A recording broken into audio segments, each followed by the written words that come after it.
A K9 dog was fired for being too friendly. What he did next shocked the entire police force.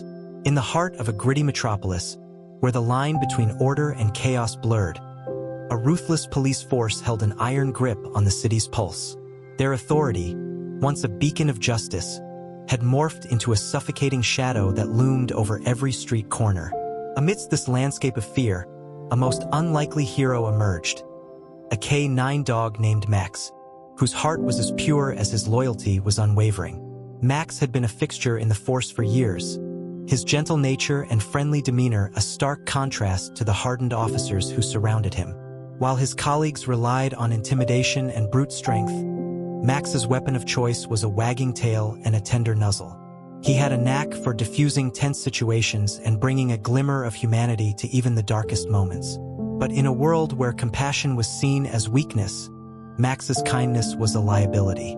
The high-ranking officer who oversaw the K9 unit, a man known only as the commander, had long viewed Max's soft heart as a threat to his authority. He believed that fear was the only way to maintain control, and a dog who showed mercy had no place in his regime. As the sun set on another day of patrols, the commander summoned Max's handler, Officer Sarah Novak, to his office. Sarah had been Max's partner for years, and the bond between them was unbreakable. She knew that Max was more than just a tool of the force. He was a symbol of hope in a city that had forgotten how to dream. Sarah stood before the commander, her heart pounding in her chest as she braced herself for the worst. She had seen the coldness in his eyes before, the way he looked at Max like he was a defective piece of equipment rather than a living, breathing creature. Officer Novak, the commander began, his voice dripping with disdain. It has come to my attention that your K9 partner has been displaying behavior that is unbecoming of an officer of the law. Sarah's mind raced as she tried to make sense of his words. Max had always been a model of obedience and professionalism, never once straying from his duties. But as she looked into the commander's eyes, she realized that it wasn't Max's performance that was in question. It was his heart. "Sir, I don't understand," Sarah said, her voice trembling slightly. "Max has been an exemplary officer. He's never failed to apprehend a suspect or protect the innocent." The commander leaned forward, his gaze boring into Sarah's soul. "That may be true, but he's also been known to show mercy to those who don't deserve it. He's been seen wagging his tail at criminals, offering them comfort when they should be trembling in fear. That kind of behavior is a direct threat to our authority." Sarah's heart sank as she realized the gravity of the situation. Max's kindness, the very thing that made him so special, was now being used against him. She knew that arguing with the commander was futile. His mind was made up, and his word was law. "As of this moment," the commander said, his voice cold and unfeeling, "Max is no longer a member of this force. He is to be retired immediately, and you are to find a replacement who understands the true nature of our work." Sarah felt like she had been punched in the gut. Max was more than just her partner. He was her best friend, her confidant, her reason for believing that goodness still existed in the world. The thought of losing him was unbearable, but she knew that defying the commander would only make things worse. With a heavy heart, Sarah left the office, her mind reeling as she tried to come to terms with the news. She had always known that the force was corrupt, that the lines between right and wrong had long ago been blurred. But she had never imagined that they would stoop so low as to punish a dog for being too kind. The news of Max's dismissal spread like wildfire through the city streets, sparking outrage and disbelief among those who had come to know and love the gentle K9. For years, Max had been a symbol of hope in a world that had forgotten how to dream, a reminder that even in the darkest of times, compassion could still shine through. As Sarah walked the streets with Max by her side, she could feel the weight of the city's grief bearing down on her shoulders. Everywhere she looked, she saw the faces of those who had been touched by Max's kindness. The homeless man who Max had once shared his dinner with, the lost child who Max had comforted until her parents arrived, the domestic violence survivor who Max had protected from her abuser. Sarah knew that she couldn't let Max's legacy be forgotten, that she had to find a way to keep his spirit alive even in the face of the commander's cruelty. She had always been a fighter, a champion for the underdog, and she wasn't about to back down now. As she walked, Sarah began to notice something strange happening around her. People were starting to gather on the streets, their faces etched with a mixture of anger and determination. At first, Sarah thought they were just curious onlookers, drawn to the spectacle of a disgraced K9. But as she listened to their whispers, she realized that they were something more. "We can't let them get away with this," one woman said, her voice trembling with rage. "Max was one of the good ones. He didn't deserve this. The commander thinks he can do whatever he wants," a man added, his fists clenched at his sides. "But he's wrong. We won't stand for this. Not anymore." As the crowd grew larger, Sarah felt a flicker of hope ignite in her chest. She had always known that the city was full of good people, people who had been beaten down by the system but who still believed in the power of kindness. And now, with Max as their rallying cry, they were finally ready to fight back. In the days that followed, Sarah watched in awe as the city began to transform before her eyes. What had started as a small gathering of protesters had quickly grown into a full-fledged movement, with thousands of people taking to the streets to demand justice for Max and an end to the commander's reign of terror. At first, the commander had tried to quell the uprising with force, sending his officers out in riot gear to beat back the crowds. But as the protests grew larger and more organized, he began to realize that he was fighting a losing battle. The people had found their voice, and they weren't going to be silenced again. As Sarah marched alongside the protesters, Max trotting happily by her side, she couldn't help but feel a sense of pride and wonder at what they had accomplished. In just a few short days, they had gone from a city living in fear to a community united in hope and determination. But Sarah knew that their fight was far from over. The commander was still in power, and he wasn't going to give up his authority without a fight. She had heard rumors that he was planning a massive crackdown on the protesters, using whatever means necessary to restore order to the streets. Sarah knew that she had to act fast if she wanted to keep the movement alive. She had seen firsthand the power of the commander's brutality, and she wasn't about to let him win. But she also knew that she couldn't do it alone. She needed allies, people who understood the stakes and were willing to put everything on the line to make a difference. As she looked out over the sea of faces before her, Sarah's eyes landed on a small group of protesters who seemed to be taking charge of the movement. They were the ones leading the chants, organizing the marches, and keeping the crowds focused on their goals. Sarah knew that if she was going to have any chance of success, she needed to get them on her side. With each passing day, the tension and the movement grew, expanding beyond the confines of shady streets and abandoned warehouses. Every citizen bore witness to the first steps of a revolution, realizing that the power of unity could chip away at even the most imposing facades. Meanwhile, the commander's iron fist loomed heavier. Retaliating with violence proved futile. The protesters remained undeterred in their conviction. Therefore, he summoned his inner circle to devise a more insidious counterattack. In a dimly lit room tucked in the heart of the precinct, the commander unveiled his grand scheme with a wicked grin. He would dismantle the uprising from the inside out, planting seeds of doubt in the most vulnerable minds, seeds that would grow into poisonous thorns capable of crippling morale and splintering the protesters' alliance. Sarah and her newfound comrades knew that this game of psychological warfare required deft maneuvering and unwavering solidarity. Even though their numbers multiplied, the movement remained fragile. One well-placed crack in the foundation, one defector succumbing to the commander's manipulation, would send everything crumbling. The group decided it was time to fight fire with fire, beating the commander at his own twisted game. Through whispers and coded messages, they spread hope and courage among the protesters like wildfire. They shared stories of Max's heroism, memorializing each act of compassion with a fervor that rivaled any eulogy. These stories became the threads that stitched the community tighter, a steadfast reminder of their purpose and the power of their collective resolve. With each tale, another heart was fortified against the commander's impending mental onslaught. As the battle for the city's soul raged on, an unlikely ally emerged from the shadows. A grizzled veteran of the force, Detective Jamal Thompson, had grown disillusioned with the corruption that festered within the ranks.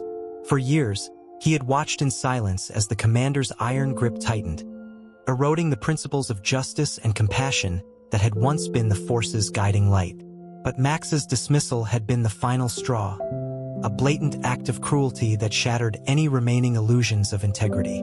Jamal's disillusionment turned to determination as he witnessed Sarah's unwavering dedication to righting this egregious wrong. Under the cover of darkness, he reached out to her with vital information about the commander's sinister machinations. Armed with insider knowledge and an ally on the inside, Sarah and her team devised a counter-strategy. They would beat the commander at his own game, using truth and transparency as their weapons of choice. Through a network of trusted contacts and encrypted channels, they began to leak damning evidence of the commander's abuses of power. Secretly recorded conversations exposing his disdain for the community, financial documents detailing embezzlement from police funds. Each piece of evidence was another nail in the coffin of his false authority. As the leaks gained traction, whispers of dissent began to circulate among the rank-and-file officers. Many had grown weary of the commander's tyrannical rule but had been too afraid to speak out. Now, bolstered by the growing public outcry and the courage of Sarah's team, they found their voices. The cracks in the commander's facade widened, his once impenetrable armor now riddled with chinks. But even as his support dwindled, he refused to relinquish his grip on power. With his back against the wall, he grew more desperate and more dangerous than ever. As the tide of public opinion shifted in favor of the protesters, the community banded together in unprecedented ways. In a show of unity and defiance, they organized a massive demonstration outside the police headquarters, a bold declaration that they would no longer be silenced by fear and intimidation. Thousands gathered in the streets, their voices rising in a chorus of righteousness. They chanted Max's name like a battle cry, their fists raised in solidarity. Among the sea of faces was Jamal Thompson himself, a lone figure clad in blue, standing shoulder to shoulder with civilians who once shuddered at his presence. As the crowd's fervor reached a fever pitch, Sarah took center stage. With a megaphone in hand and Max loyally at her side, she delivered an impassioned speech that resonated through every heart. "For too long," she declared, eyes blazing with resolve, "we've lived under the shadow of oppression, a darkness that's tried to snuff out our hope and our humanity. But today we say no more. Today we stand together as one community, one voice calling out for justice. The commander may think his power is absolute, but it's built on nothing more than fear and intimidation. Our strength comes from something far greater. It comes from compassion, from unity, from the indomitable spirit that lives within each and every one of us. Max may no longer wear a badge, but he embodies everything a true protector should be. He's shown us that true power comes not from a uniform or a title, but from the courage to stand up for what's right, even in the face of overwhelming odds. So let us carry Max's legacy forward. Let us show the commander and the world that hope will always triumph over fear, that love will always conquer hate, that together we are unstoppable." As Sarah's words echoed through the streets, the crowd erupted in a deafening roar of approval. In that moment, they ceased to be individuals. They became a force of nature, bound by a shared purpose and an unbreakable resolve. In the face of such overwhelming solidarity, the commander's once ironclad authority began to crack and splinter. Desperate to regain control, he resorted to increasingly desperate and brutal tactics. But each blow only served to further galvanize the community's resistance. Behind closed doors, the commander raged and ranted, his composure unraveling with each passing day.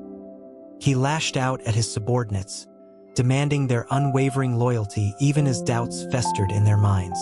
"You're all weak," he snarled, spittle flying from his lips. "Spineless cowards who'd rather pander to the rabble than enforce the law. Well, I won't stand for it. Not in my precinct." But even as the commander's fury reached a boiling point, Sarah and her allies refused to back down. They met his brutality with unwavering resilience, countering his every move with a calculated strike of their own. Through back channels and clandestine meetings, they continued to gather evidence of his crimes and corruption. Damning recordings of his abusive tirades, financial records exposing his illicit dealings. Each new revelation chipped away at his crumbling facade of authority. As the pressure mounted, cracks began to appear in the commander's once loyal inner circle. Officers who had long been cowed by his intimidation tactics started to question their allegiance. Whispers of dissent turned into open defiance, as more and more of his subordinates turned their backs on his toxic leadership. Sensing his grip on power slipping, the commander grew increasingly erratic and paranoid. He saw enemies in every shadow, traitors lurking around every corner. In a last-ditch effort to assert his dominance, he ordered a violent crackdown on the protesters, a final, desperate attempt to crush their spirit. But even as his officers took to the streets with batons and tear gas, they found themselves facing a community that refused to be cowed. United in their resolve, the protesters stood their ground, singing, chanting, and locking arms in a powerful display of nonviolent resistance. At that moment, something shifted. The commander's once fearsome authority crumbled like a house of cards, exposed for the hollow sham it had always been.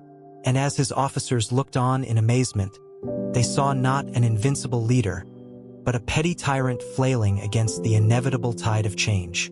As the standoff between the protesters and the commander's forces reached a fever pitch, an unexpected ally emerged from the most unlikely of places. Officer Michael Chun, a young recruit who had only recently joined the force, had been watching the unfolding events with a growing sense of unease. He had always dreamed of serving his community with honor and integrity, but the reality of life under the commander's rule had left him disillusioned and conflicted. For weeks, he had grappled with his conscience, torn between his duty to follow orders and his moral obligation to stand up for what was right. But as he watched his fellow officers unleash violence upon the very people they had sworn to protect, something inside him snapped. In a moment of breathtaking courage, Officer Chun broke ranks and stepped forward, placing himself between the protesters and his own comrades. With trembling hands, he raised his voice above the din of the chaos. "Enough!" he cried, his eyes blazing with righteous fury. "This isn't what we signed up for. We're supposed to serve and protect, not brutalize and oppress." For a moment, a stunned silence fell over the streets as both sides struggled to process this unprecedented act of defiance. Then, like a dam bursting, a wave of cheers and applause erupted from the protesters. A deafening roar of support for the brave young officer who had dared to stand up to the commander's tyranny. Emboldened by Officer Chen's courage, other members of the force began to step forward, laying down their weapons and joining the ranks of the protesters. One by one, they shed their badges and uniforms, embracing the community they had once been ordered to subdue. As word of this mass defection spread, the commander's grasp on power crumbled like sand through his fingers. His once impenetrable fortress of authority was reduced to a hollow shell, exposed for the flimsy facade it had always been. In that moment of triumph and unity, Sarah knew that victory was finally within reach. But even as hope swelled in her heart, she understood that the true battle was only just beginning. Rebuilding trust, healing old wounds, forging a new path forward. These would be the real challenges that lay ahead. But with Max by her side and a community united in purpose, she knew they would rise to meet them head-on. In the aftermath of the uprising, a fragile peace settled over the city. A peace born of hope, hard-won and fiercely guarded. The once feared police force found itself at a crossroads, forced to confront the ugly truths that had festered beneath the surface for far too long. With the commander's fall from grace, a power vacuum emerged, one that threatened to plunge the department back into chaos and corruption. But Sarah and her allies refused to let that happen. They knew that the only way forward was through transparency, accountability, and a radical reimagining of what it meant to serve and protect. Together with Jamal, Officer Chun, and a core group of like-minded officers, Sarah set out to rebuild the force from the ground up.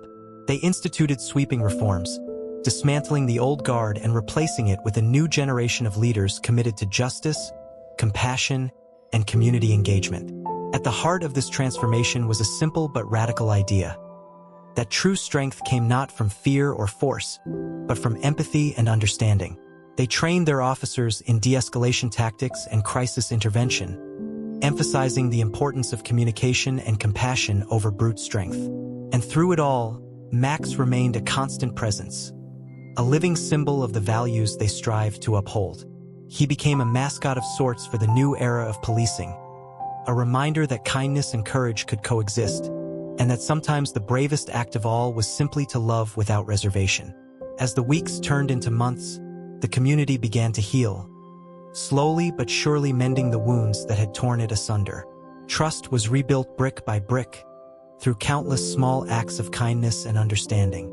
Gardens sprang up in once neglected lots, tended by officers and civilians alike. Community forums became a regular occurrence, a space for honest dialogue and mutual learning. And slowly but surely, the old barriers of fear and mistrust began to crumble, replaced by a newfound sense of unity and purpose. A year to the day after Max's fateful dismissal, the city gathered to mark a momentous occasion, the inauguration of Sarah Novak as the new chief of police. It was a day that few could have imagined just a short time ago, a day when hope and justice triumphed over fear and oppression. As Sarah took the stage to a thunderous ovation, she couldn't help but marvel at the incredible journey that had brought them to this moment. "Today," she declared, her voice ringing out clear and strong, "we stand together as one community, united in our commitment to building a future of peace, compassion, and understanding. But let us never forget the price that was paid to get us here. Let us never forget the sacrifices of those who dared to stand up to tyranny and injustice, who put their lives and livelihoods on the line to defend the values we hold dear. And let us never forget the bravest among them, a humble K9 named Max, who taught us that true strength comes not from intimidation or force, but from the power of an open heart and an unwavering spirit. Today, we honor Max's legacy by recommitting ourselves to the work of building a better world, a world where every person, regardless of their background or circumstances, is treated with dignity and respect. It won't be easy. The road ahead is long and fraught with challenges. But I know that together, united in purpose and fueled by compassion, there is no obstacle we cannot overcome. So let us go forward from this place with renewed determination and boundless hope. Let us show the world what can happen when we dare to dream of a brighter tomorrow and have the courage to make it a reality. To Max, and to all those who stood alongside him in the face of adversity, we say thank you. Your bravery and sacrifice will never be forgotten. And together, we will build a future worthy of your legacy. As Sarah's words echoed through the square, the crowd erupted in a deafening roar of approval, a sound that reverberated through every street and alleyway of the city. It was the sound of a community reborn, a community that had weathered the storms of oppression and emerged stronger, more united than ever before. In the years that followed, Sarah and her team worked tirelessly to build upon the foundation they had laid, to create a police force that truly served and protected the community it had sworn to defend. It was a daunting task, one that required countless hours of hard work, difficult conversations, and unflinching self-reflection. But through it all, they remained steadfast in their commitment to the principles that had guided them through the darkest of times. They instituted rigorous training programs that emphasized empathy, de-escalation, and cultural competency. They recruited a new generation of officers who reflected the diversity of the communities they served, men and women of all races, ethnicities, and backgrounds united in their dedication to justice and compassion. And at every step of the way, Max was there, a constant reminder of the power of kindness and the unbreakable bonds of friendship. He became a beloved figure in the community, a four-legged ambassador of goodwill who brought smiles to faces young and old.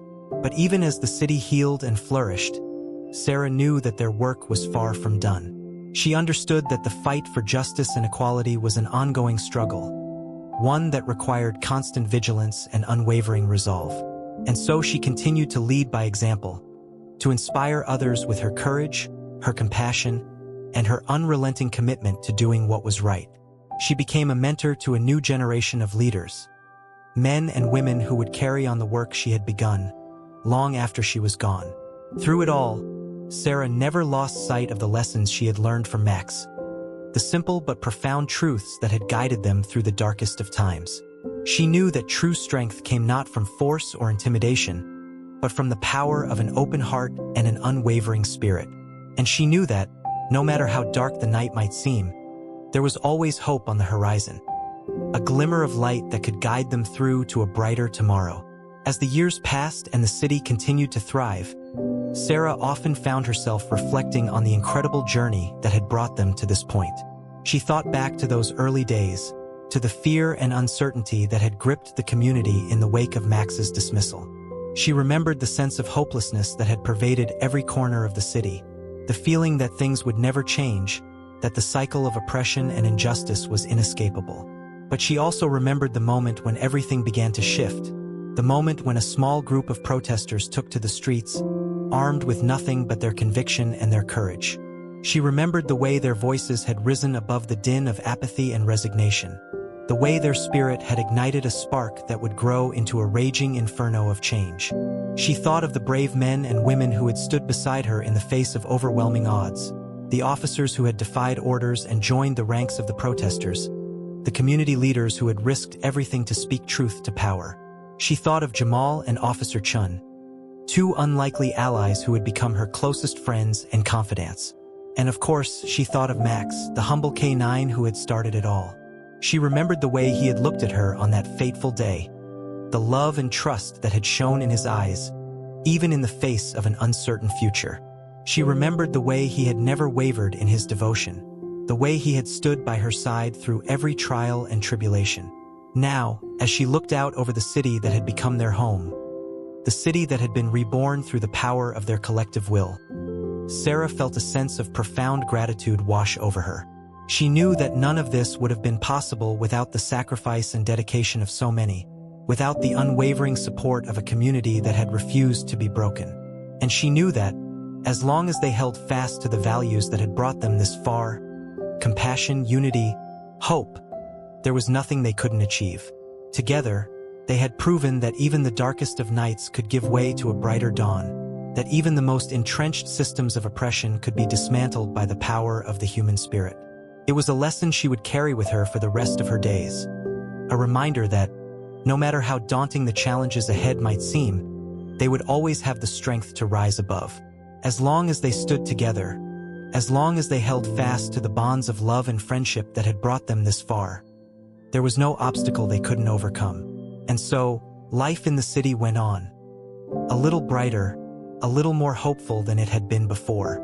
The once desolate streets now buzzed with the energy of a community reborn, a tapestry of cultures and traditions woven together by the threads of shared experience.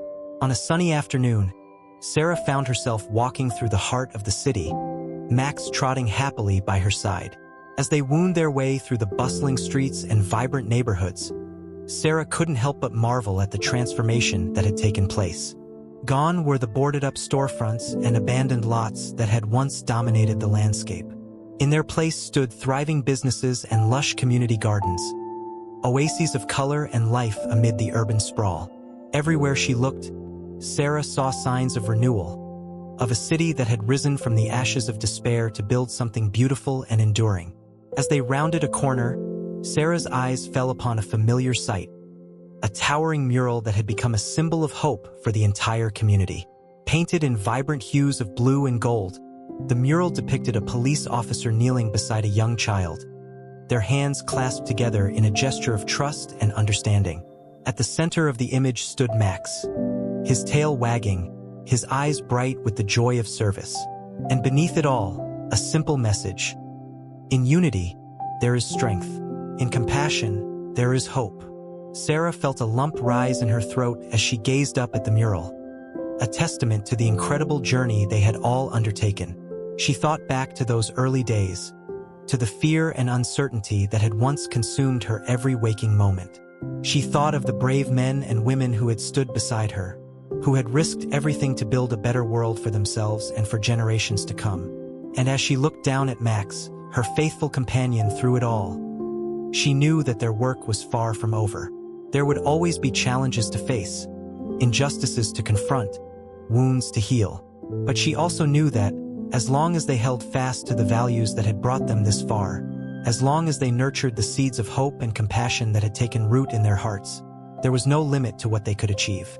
Hand in hand, Sarah and Max continued on their way, two small figures in a vast and ever-changing world. But they walked with the knowledge that they were not alone, that they were part of something greater than themselves, a tapestry of love and resilience that would endure long after they were gone. And so, as the sun dipped low on the horizon and the city began to settle into the gentle rhythms of evening, Sarah felt a sense of peace wash over her. She knew that the road ahead would not be easy, that there would be times of darkness and doubt, moments when the old fears would threaten to resurface. But she also knew that they had the strength to weather any storm, that they had the courage to face whatever challenges lay ahead. Together, they had learned the most precious lesson of all, that even in the face of overwhelming adversity, hope would always find a way to shine through.